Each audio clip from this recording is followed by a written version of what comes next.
Komishanka Doorashooyinka Somaaliland ayaa maanta Tobobar u furay ardayda wax ka barata Jaamacadda Amuud. Furitaanka Tobobarkaasi kala soo qayb galay mas'uuliyiinta Jaamacadda Amuud isla markaana ardayda la dardaarmay ayaa waxay yiraahdeen tababarkeena si fiican u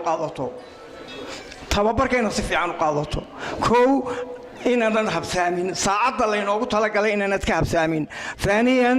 inaad adigu tahay qofka tagaya waa lagu dhaarinayaa waan ku soo gabagabeynayaa reer Amuudeed baynu nahay reer Amuudeedna halkan kaga jirno waan garanaynaa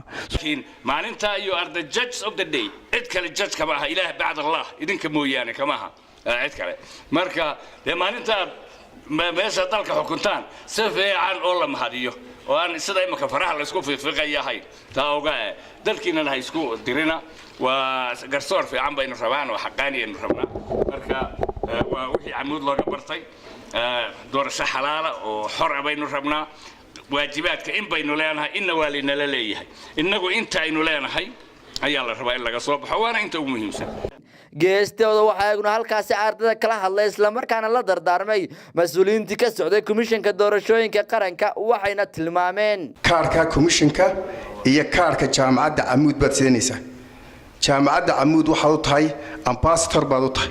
wakiil Jaamacadda Amuud Jaamacadda Amuud dadka aad u tagaysan way maqlaano marka waxa la eegayaa akhlaaqadaada aqoontaad soo baratay dadkaas aad uga faa'iideynayso wixii aad ku baratay halka seminaarka waxa soo dhan ba lagu qiimeynaya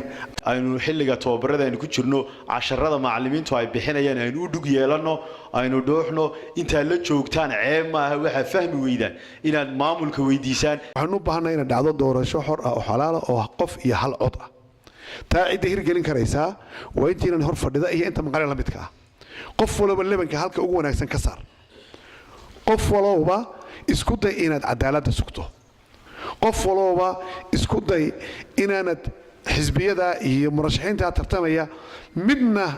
aanad si waxaanu lahayn aanad siin wuxuu leeyahay inaad ka qaadin waa Shucayb Maxamed kaan Shucaybiga TV-ga caalamiga ee bulsho magaalada Boorama.